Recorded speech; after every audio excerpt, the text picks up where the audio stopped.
Welcome to Dementia-Friendly Prince George's County, Maryland Northern Sector Webinar Series for Caregivers. Today's topic is Senior Driver Safety and Mobility by Kurt Gray, sponsored by Prince George's County Government and the Department of Family Services.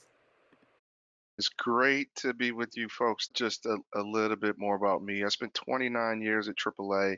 17 of those I was the head of the driver education and training department, where we worked with individuals and organizations, both novice and post-novice drivers, on issues related to driver education and traffic safety. So I have quite a few years, over 20, of traffic safety experience. I took an early retirement from AAA about a year ago and started a small traffic safety consulting business with the mission of helping motorists improve their attitudes about driving and helping them produce sort of actionable ways to help enhance their skills and reduce their risk. I also own and operate a in-home senior care agency called Seniors Helping Seniors. And as you can imagine, that keeps me a little bit busy. So just a few of our objectives tonight. We're going to talk about some key points with respect to aging drivers. We'll look at some common errors that older drivers make.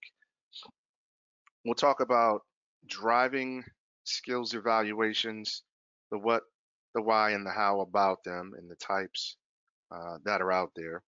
We're going to look at some really solid safe driving resources for aging drivers, and then those who may have an aging driver sort of in your family, maybe a friend or someone who's getting to the point where you might want to start to have a conversation about, how we're going to proceed with their driving career. And then we'll look at some planning for the driving retirement, which a lot of people don't talk about. But that's a big part of sort of what we do, is help people plan for a driving retirement, and then some red flags that we should all be aware of. So on the left, you have Michelle. On the right, you have Margaret. Michelle's 19, Margaret's 75. Who's the safest driver? Well, that's a rhetorical question, but if you're looking to get somewhere back safely, to and fro safely, I would go with, Margaret. Michelle's obviously inexperienced at 19. She's probably been driving for about, 2 or 3 years. Her hearing's great, her sight's great, her reflexes are sharp, but she lacks experience behind the wheel. Margaret, on the other hand, right, she's 75. She has many, many years of driving experience, but her vision's not as good. It's degrading. Her mobility, she's not as strong and fit as she used to be. And she's probably just not as sharp cognitively as she used to be.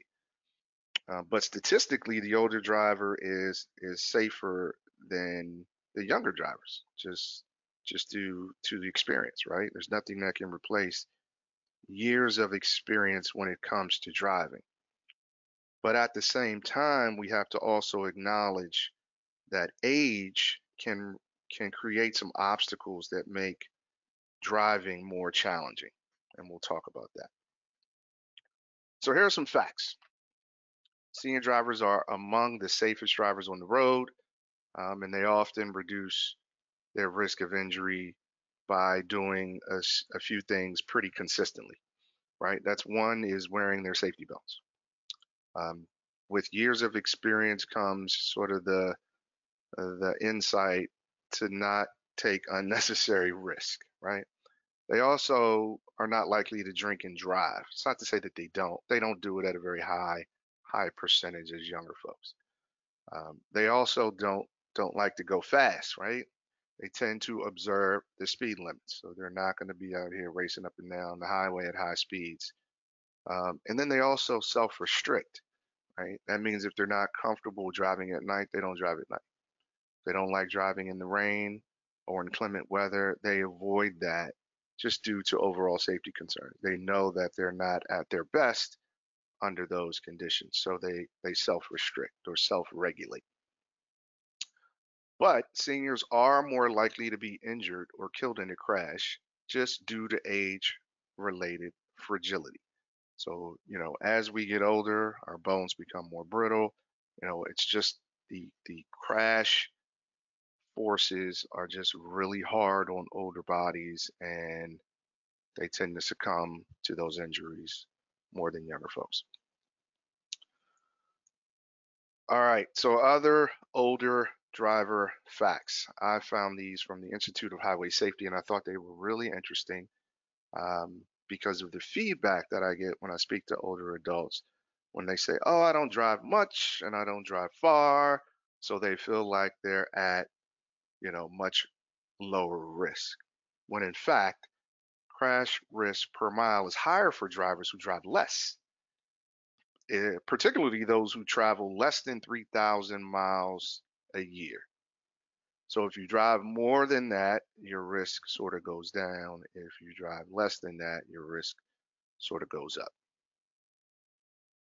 All right. So driving on local roads is in fact riskier than highway driving. I hear this all the time.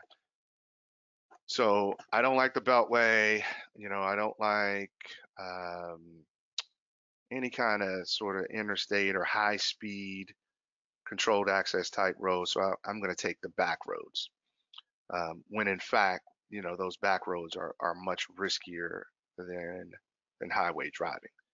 Um, and not to say you shouldn't do it, or an older person shouldn't do it, but you have to also be able to do it, right? You have to have the confidence to do it. You have to have the skills to do it because it does require higher speeds. It does require merging and lane changes. And you'll see later, but that older drivers are sort of overrepresented in crashes uh, of similar nature. So when older drivers tend to restrict their use of highways and stay sort of in their local areas on local roads, uh, it ultimately means that their risk profile sort of goes up. And then no surprise here, across all age groups, males have a substantially higher crash fatality rate than females. And I'm not sure I need to explain that, but men tend to drive faster. They tend to drive impaired. They tend to take unnecessary risk, um, and they tend not to self-regulate as frequently as women do. All right, so when we look at our older populations aging, I think we all know, and we probably heard the term silver tsunami, right? Older adults are the fastest growing population, and not just the US, but that's in many parts of the world. And of course, that means more older drivers are going to be on the road for a longer period of time. So what does that mean, right? That means that we're going to be sharing the road with aging drivers that probably at some point are going to outlive their ability to drive. So when we look at deaths per 100 million miles driven, you'll see a huge spike in the 80 to 85 plus age group. And that goes back to what we talked about earlier, and that, although senior drivers are safe drivers, they're less likely to survive a crash the older you get. So mindful of that. And this is the CDC's chart of top 5 unintentional injury deaths. So that means that you didn't mean to die. It was unintentional. So in other words, it was an accident, right? So if we look at the top 2 for people over 65, you'll see falls are number 1, unsurprisingly. If you work with seniors or you are seniors, you'll hear a lot about, hey, you don't want to fall, right? Falls lead to uh, a decrease in mobility, and we'll talk about falls later, but sometimes falls are not survivable, particularly if you hit your head. And then below falls, number 2 is motor vehicle crashes. So there are motor vehicle traffic crashes. You notice I'm not saying the word accident, right? This is unintentional injury, um, but people often refer to crashes on the roadway as accidents, and that's not what they actually are, right? When people crash into things, other drivers, um, poles, lose control of their vehicle and run off the road, those aren't accidents. People are making mistakes behind the wheel. You know, they're impaired, they're drowsy, they're speeding, they're driving too fast for conditions, they're distracted. It could be any number of factors, but you know, 90% of the time, crashes are the result of driver error. So it's nice and convenient to say accident, but when you really look at it and when you come from the world of traffic safety, as I do, you can always sort of put your finger on the cause of what went wrong. And it's usually not an accident. All right, so 5 high-risk driving scenarios for older drivers. So one is turning left um, with a stop sign control where cross traffic does not stop. Two is turning left across oncoming traffic where permissive green phase is displayed, but there's during the driver's approach. So that essentially is an unprotected left turn. It means your light is green, their light is green, but you have to judge the speed and gap and distance of oncoming traffic and sort of navigate the turn when it's clear to do so. Three is turning right at an intersection controlled by a yield sign to merge.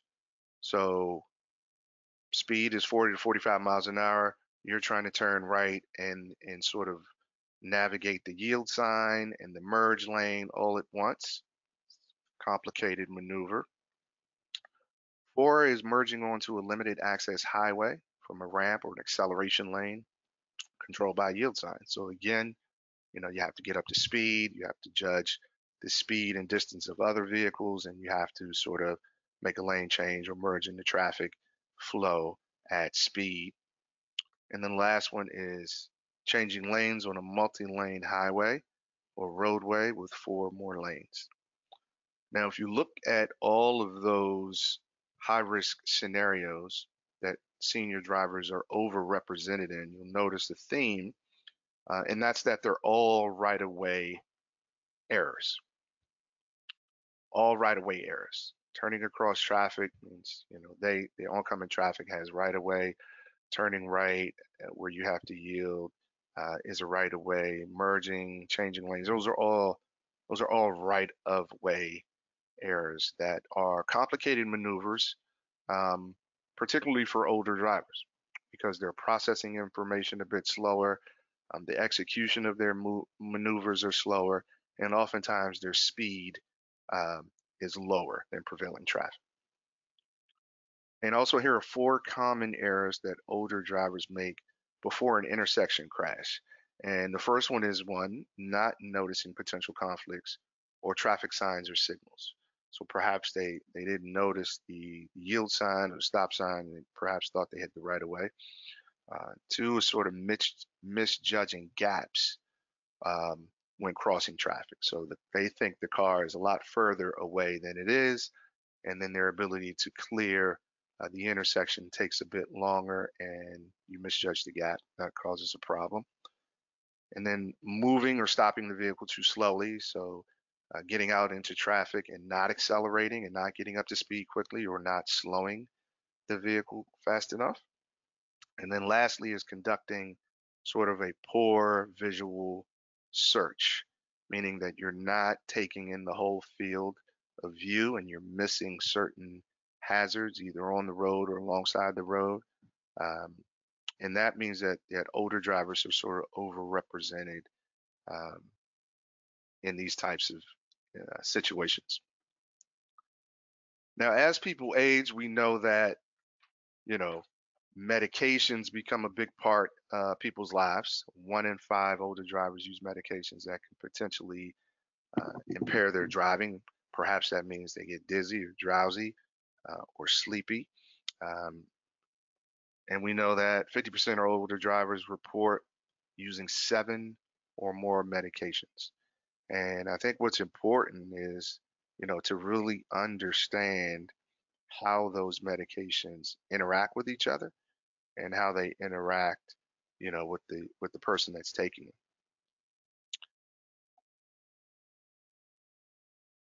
So, potential concerns for driving cessation. This is always, one of the big talks that we have to have with older drivers. And they sort of know this in the back of their mind is that, well, if I give up my keys, I won't be able to do anything or I won't be able to go anywhere. And that's not necessarily true, right? It just changes your mobility just changes. Instead of you driving to the store, someone else takes you to the store, or you find another means of transportation to get around. And we'll look at that. But the research has shown that yes, the risk of depression does double when it's time to stop driving, particularly if you don't have a plan in place. Um, Driving cessation is also associated with a 51% reduction in the size of social networks. So you're not going to be able to see your friends as frequently, and perhaps you won't do as many activities or go to all the places that you may go to today. Also, former drivers have shown signs of accelerated cognitive decline. And we'll talk about some ways to try to combat that cognitive decline, but these are just some major points that sort of stuck out from the research. And then former drivers were nearly 5 times as likely as current drivers to be admitted to long-term care facilities. So these are just some of what the study showed. The AAA Foundation for Traffic Safety study showed what happens when we hang up the keys. Now, the big part of this, and none of that is good, but if drivers will plan for a driving retirement, a lot of those issues can be curtailed. And we'll talk more about that in a few minutes.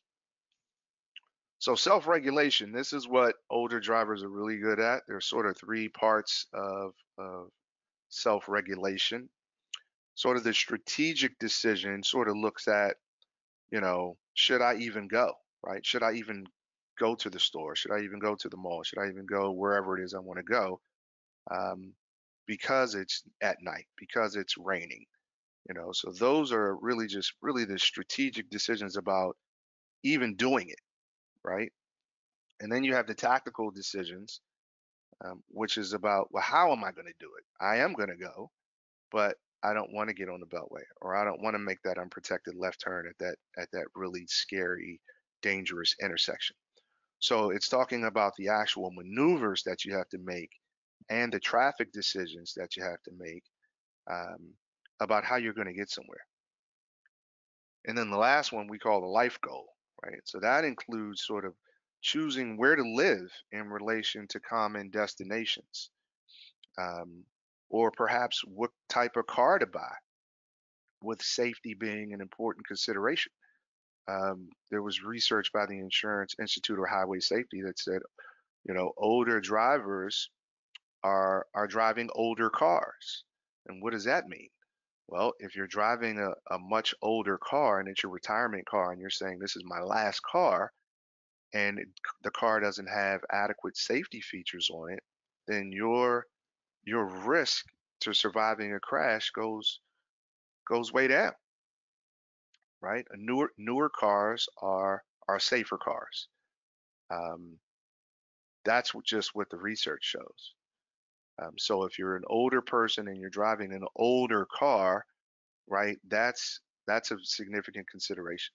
And a lot of people don't want to stay, they're like, this is my last car, I don't want to upgrade it. But sometimes if you got some driving, some years left in your driving, perhaps that's a serious consideration. And then also, which is not listed, but we talked about it earlier, right? Women tend to self-regulate their driving more than men, and self-regulation tends to increase with age. So what are some of the changes we can make in driving habits, right? So just drive shorter distances, right? Try not to go as far, if you I have folks that I talk to and they want to drive to New York or they want to drive to Connecticut, and then I assess their driving and I say, wow, that's a not only is it a very long drive, but the kind of driving that you experience, particularly when you move up into the Northeast United States, going through New Jersey and around New York, it's complicated driving. Even for a person of my experience, it's complicated driving. The speeds are much higher. The people are more aggressive and more assertive in their nature, in the way they drive. Um, so, I would say tend to just keep your distances shorter, stay on more familiar roads. Obviously, you want to avoid difficult or complicated traffic situations, particularly unprotected left turns, if you feel like they're a challenge for you. And then avoid driving at night. These are some of the obvious, right? Heavy traffic, rush hour, heavily traveled roads, inclement weather. Those are easy changes to make in driving habits, and most older drivers are doing some of that fourth bullet already. Um, Older drivers tend to drive, between sort of 10:30 and 2:30. They're in and out before and after rush hour. They tend to try to stay close. Um, and they try to stay off the heavily traveled roads. So here are some other alternatives, right? Having a network of family members that can help get you to your doctor's appointments and to the store. Having a network of friends using sort of on-demand response services like Uber or Lyft, or maybe even private program services. I know some people like Metro Access. Um, some people use car services or taxis. Some people are skilled enough to use the mass transit or other local community-based programs that could be specific to your area. But to do all of that, right, you have to have a plan.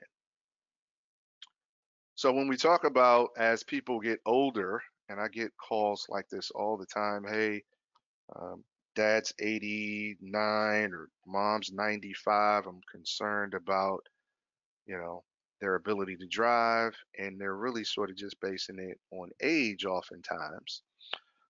You have a couple of different options to assess someone's driving ability. So you have a clinical driving assessment, which is the highest form of assessment you can receive. And that's typically geared for folks who've had significant health issues. Perhaps you've had a major stroke, or you've lost a limb and you need adaptive equipment in your car, or you have significant cognitive decline. You may want to consider a clinical assessment. Then we have a professional driving assessment, which is what I administer to folks, and that sort of does the same thing, but on a smaller scale. I do a cognitive screen.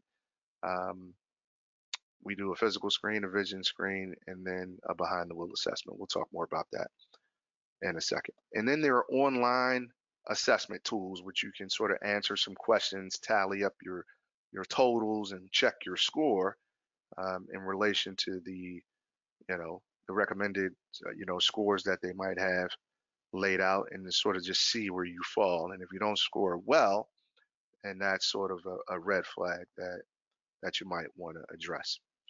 So I talked a little bit about this, a professional driving evaluation. It really just looks to identify your strengths and weaknesses with the hope of helping you drive longer and safer. Really, what we're looking at is really one's ability to make good decisions. We look at your perception, your hazard recognition, and then we look at the way that you take actions to avoid conflict. So, we're really just trying to determine how safe a driver you are and try to help you make recommendations about your driving future. Um, the components of our evaluation include a pre-screen questionnaire to, one, make sure that this is the right service for you. Two, the cognitive, physical, and the vision assessments. Three is a car fit check. That's a program that was created by AAA, AARP, and the American Occupational Therapy Association. That sort of helps you determine your fit in the car to make sure you're properly seated for comfort and safety. So you're not seated too close to the steering wheel, that your mirrors are properly set, that you're sitting high enough in your seat, that your head restraint is properly adjusted, all of that. And then we'll do an in-car assessment, which will actually go on a drive and evaluate your driving. And then we'll come back and we'll talk about it. We'll look at all your results on your assessments, and then we'll do a little debrief, and then you'll get written results sort of at the end of all of that.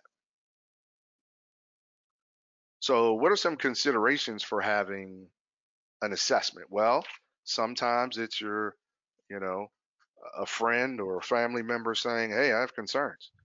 I have concerns about your ability to drive safely." Or maybe you have concerns, right? Maybe the driver themselves have concerns.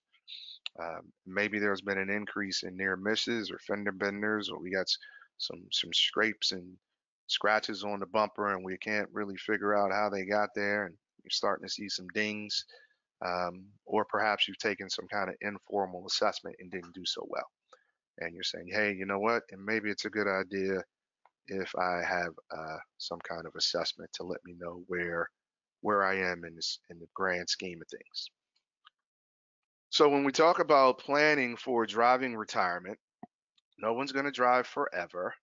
The reality is that 1 in 4 adults now age 65 are going to live to 90 or older. Um, and that means that, you know, you're going to outlive your ability to drive.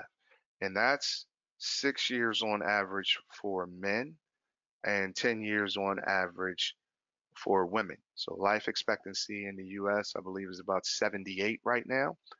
Um, so you can think about it. If you're 85 or 86 right now, you've, you know, if you're a woman, then you're looking at 6 years beyond that. Men or men 6 years beyond that. Women 10 years beyond that. So while you might have a lot more living to do, um, there may not be a lot more driving in your future. So you have to sort of plan for, how is your mobility going to work when you have to hang up the keys? And that transition is much easier when you plan for it. Most people plan to retire from work, and they say, hey, you know what? The end of the year, 6 months, 8 months, whatever it is, I think I'm going to call it quits. And I want to go off, and I want to travel, and I want to do some things with my family. And they plan for that to happen. No one plans to retire from driving. Everyone I talk to thinks they're going to drive for as long as they can and or forever. And at some point, things are going to get to the point where, it's not worth. I often say to folks, the juice just isn't worth the squeeze anymore, right? You're not getting enough juice out of this squeeze to make it worth doing at all. So at some point, things are going to get risky to the point where you shouldn't be behind the wheel. And when you have a plan, that transition is so much easier. So I talked a little bit about CarFit. It's a free community-based program. We incorporate it in our assessments, but you can often find these at senior centers, or you can call AARP or go on their website. They usually have a listing of local community-based programs where they may coordinate it at a local senior center or uh, some kind of independent living facility, but they'll come out and do the 12-point checklist and sort of run you through them and help you make the adjustments to improve your comfort and safety in your vehicle. You'd be surprised. I mean, we've all seen it. The little old person in the car who's seated really, really low and looks like they can't even see over the steering wheel, and they're sitting way too close to the steering wheel. And that's sort of the way that we sort of help people, is to help make those adjustments, because oftentimes what I find personally is that a lot of older drivers don't even know what their vehicle can do, right? They don't know that the steering wheel telescopes in and out, up and down. They don't know how to move their seat all the way up to improve their visibility, out of the front window. They just don't know those things because they sort of just get in and go. I mean, they might adjust the seat a little bit, but they're not using the full functionality of these things. So we help um, improve people's comfort and safety. But we're going to talk about now seniors and falls. As we stated earlier, falls uh, is rated number one with respect to unintentional death for people over age 65. So what we know is that as it relates to driving, the more falls you have, the more increased the risk you are of crashing and subsequent crashing. So you're 40% more likely to experience a crash than an older adult who hasn't fallen. So when you start to fall and you're not sure why, I'm not saying this is, oh, I tripped over the rug or the dog, um, but when your legs are getting weak and you know, your foot's getting stuck on the ground and you end up on the floor, that's a serious red flag for someone who's still driving. Um, so we'll look at also falls, you know, the impact it can have on driving, right? It's a cyclical thing, right? Falls cause physical changes to your body. They also lead to reduced functional ability, and they heighten your self-awareness of age-related changes. So it's like a cycle, right? Someone falls or trips, and then there's a fear of falling that develops. That fear of falling again limits their activities. So I'm not going to go. I don't want to do it because I don't want to fall. That leads to reduced mobility. So now you're not moving around as much. You're not as active as you used to be. That sedentarism leads to decreased strength and endurance and balance. So then when you do get up, you know, you're not as strong as you once were, and that leads to the risk of falling. So it's a cycle. So staying, you know, active and mobile and maintaining your strength and your cognitive function the best you can is really important. And we're going to talk about some resources that I like. One I think is called the Flexibility Fitness and Training um, for older driver performance. So this is a AAA sort of brochure where it walks you through various exercises designed to improve flexibility as it relates to driving. So squat, sitting exercises, neck rotation exercises, trunk rotation. It all helps support folks that still want to drive, right? Helping you stay physically flexible and strong. Then you have a sort of self-rating tools that can sort of help you sort of determine your risk or your driver performance. It's really geared for people over 65. It's an online tool. Um, So you'd have to, you know, grab the PDF, print it out, and then just take the assessment. You could probably just take the assessment on your computer and write your answers down. But it's not much to it. So it's 15 questions. You take the assessment, calculate your answers, and look at your score and sort of see where you are on the scale. There are driving agreements, right? So that sort of helps lay the foundation for families to help plan together. Sort of lay some guidelines and some understandings about how a person is doing, and if things decline, then we'll move in this direction. And it's helpful for aging drivers and those that are showing signs of dementia. Developing a mobility plan. So there are a couple good options out there. The CDC has My Mobility Plan.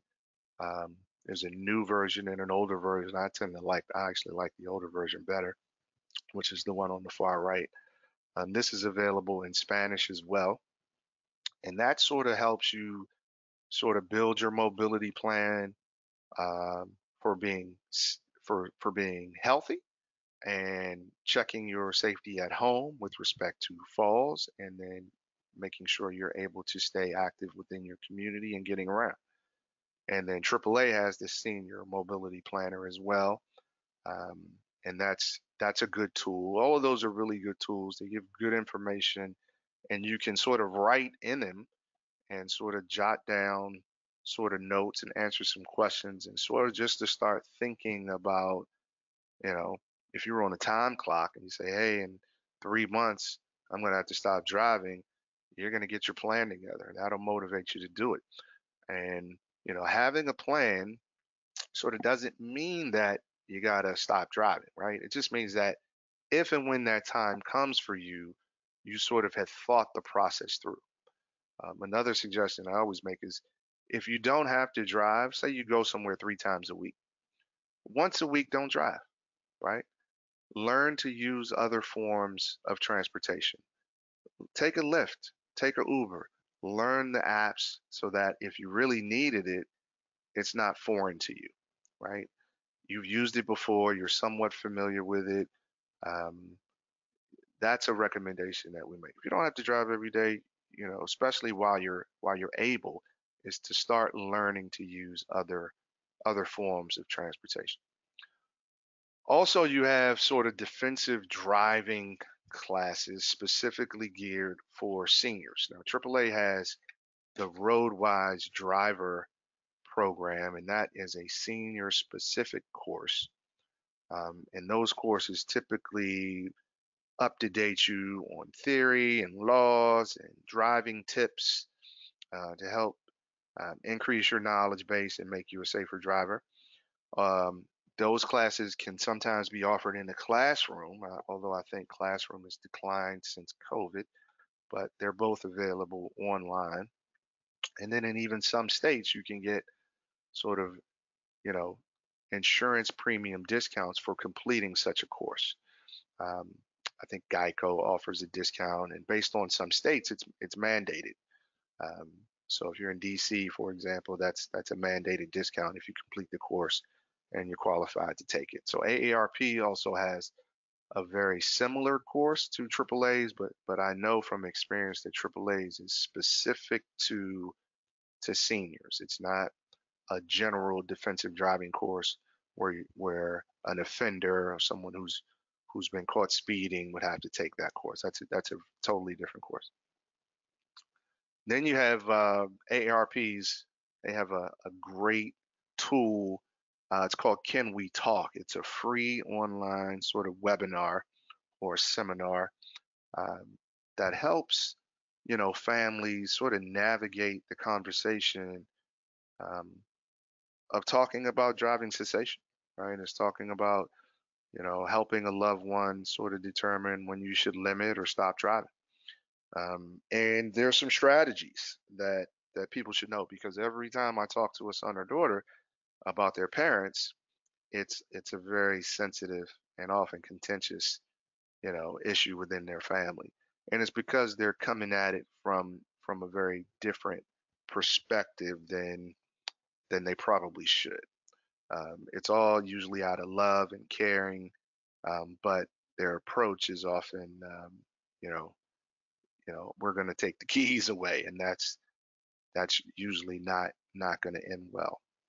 So, you know, we need to talk is a great free seminar from AARP. It gives you some good strategies, and I would recommend it. So, assessing driving abilities. Here are some warning signs of unsafe driving behaviors per NHTSA. And of all of these, here are the ones that I tend to see most when I do assessments. And that's one is driving significantly slower than the posted speed limit. Now, if you're within, 3 to 5 limits of the speed limit, I would say you're okay, but you can't be 10 miles per hour below. If it's 40 miles an hour and you're going 25 or 30 miles an hour, that is pretty significant for prevailing traffic. So, the goal is to try to at least do the speed limit, right? Now obviously speed must match conditions. So if it's raining and it's dark and the speed limit is 40, then probably 40 isn't probably not the best speed for conditions. But when speed limits are posted, it's typically for dry, clear conditions when everything is right. That's when you should try to do the speed limit. Brakes, folks who often brake suddenly or stop abruptly without really cause is concerning, and it's something that I see um, quite often for older drivers that are getting close to driving retirement. And then the last one I see often is difficulty reacting quickly or processing multiple stimuli. Driving is a complicated task, and for those of us that have been doing it for a while may not see it that way because you know, things just come naturally when we get behind the wheel. But when you think about all the decisions you make, when you think about all of the things that we have to deal with as far as distractions and signs and other drivers and people, pedestrians and bicyclists and scooters, and man, if you drive in DC, it's you really have to pay full time and attention to what you're doing. I mean, you've got scooters, you've got segways, you've got bicyclists, you've got um, people that ride in the city because they live there, and then you have tourists that are coming in renting bikes, and sometimes they're not where they're supposed to be. They don't know the city, and you really have to be on your P's and Q's because things are happening all around you and they're happening quickly. So being able to react quickly and processing all of that information can be difficult as we get older.